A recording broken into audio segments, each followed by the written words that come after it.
Saya mendengar kabar berpulangnya Glenn Fredly Rabu malam.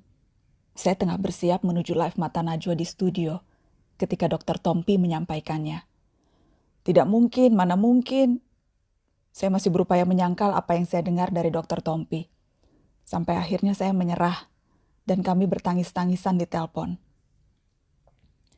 Terakhir kami saling berkabar ketika Narasi mempersiapkan konser musik donasi di rumah aja. Kakak Glenn memang sakit ketika itu. Karenanya ia menyampaikan pesan meminta maaf tidak bisa tampil. Trio Lestari hanya muncul dengan Tompi dan Sandi Sandoro saja. Tapi kakak Glenn sempat mengirimkan video rekamannya bernyanyi Rumah Kita. Itu video penampilan terakhirnya, kata Dr. Tompi ke saya. Saya ingat beberapa kali mengingatkan untuk mengirim video rekamannya menyanyikan Rumah Kita. Sudah buat videonya, ditunggu ya kak, kalau belum ada kakak Glenn Fredly belum lengkap video ini.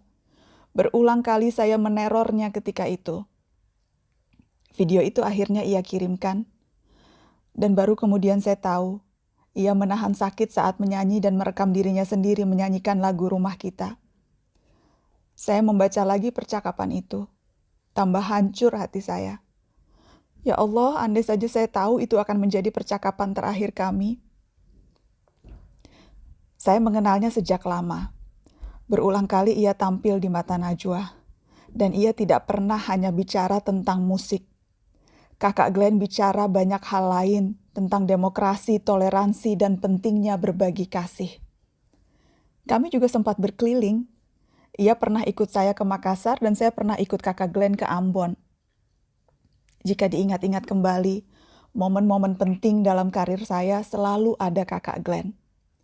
Ketika saya menutup perjalanan karir saya di Metro TV, kakak Glenn dan Dr. Tompi hadir khusus memandu acara perpisahan.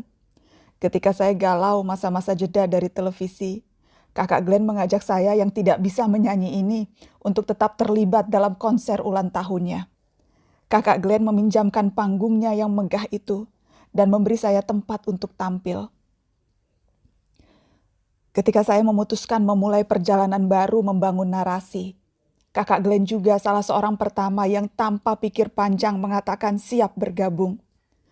Bermodal nekat, saya memberanikan diri melamar seorang Glenn Fredly, memintanya membuat program khusus bersama Dr. Tompi di Narasi. Padahal bentuk narasi seperti apa di awal-awal itu juga belum jelas. Tapi ia percaya pada kami.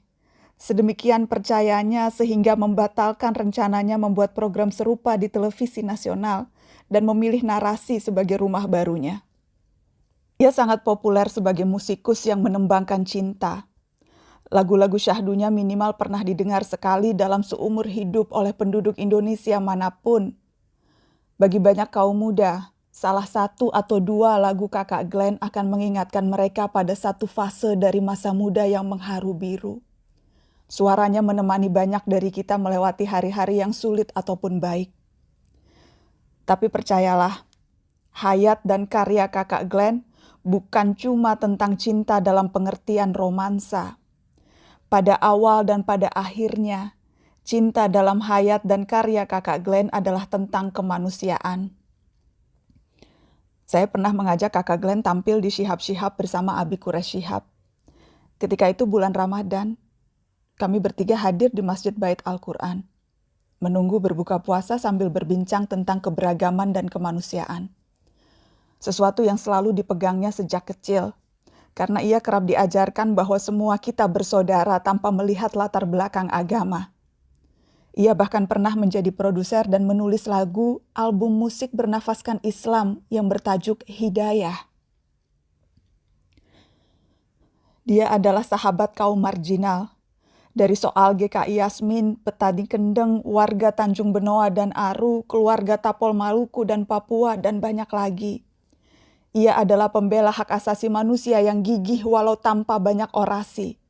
Para aktivis bisa memberi kesaksian yang terang benderang soal satu ini. Dan sekali lagi tentang cinta dalam kehidupan kakak Glenn, mungkin Indonesia Timur adalah cinta terbesarnya. Ia kerap bicara soal kesenjangan yang ia lihat di kampung halamannya di Indonesia Timur. Tidak.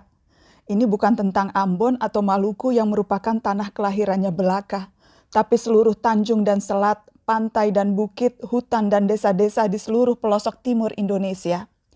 Berkali-kali di setiap kesempatan ia tak pernah lelah berbicara tentang timur Indonesia. Dengan caranya sendiri ia selalu mengingatkan kita bahwa Indonesia bukan hanya Jakarta atau Pulau Jawa.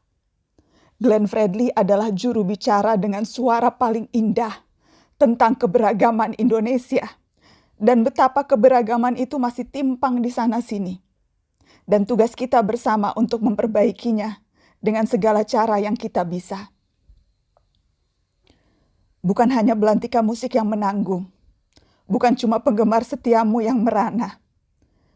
Indonesia dan peran-peran kemanusiaan yang pernah kau isi itu ikut merasa kehilangan, Kak. Tadi malam saya memberitahu Abi Kures soal kamu, Kak Glenn. Abi Kures kemudian berucap, kita yakin bahwa rahmat Tuhan yang maha luas menyentuh semua makhluknya. Amin ya Rob.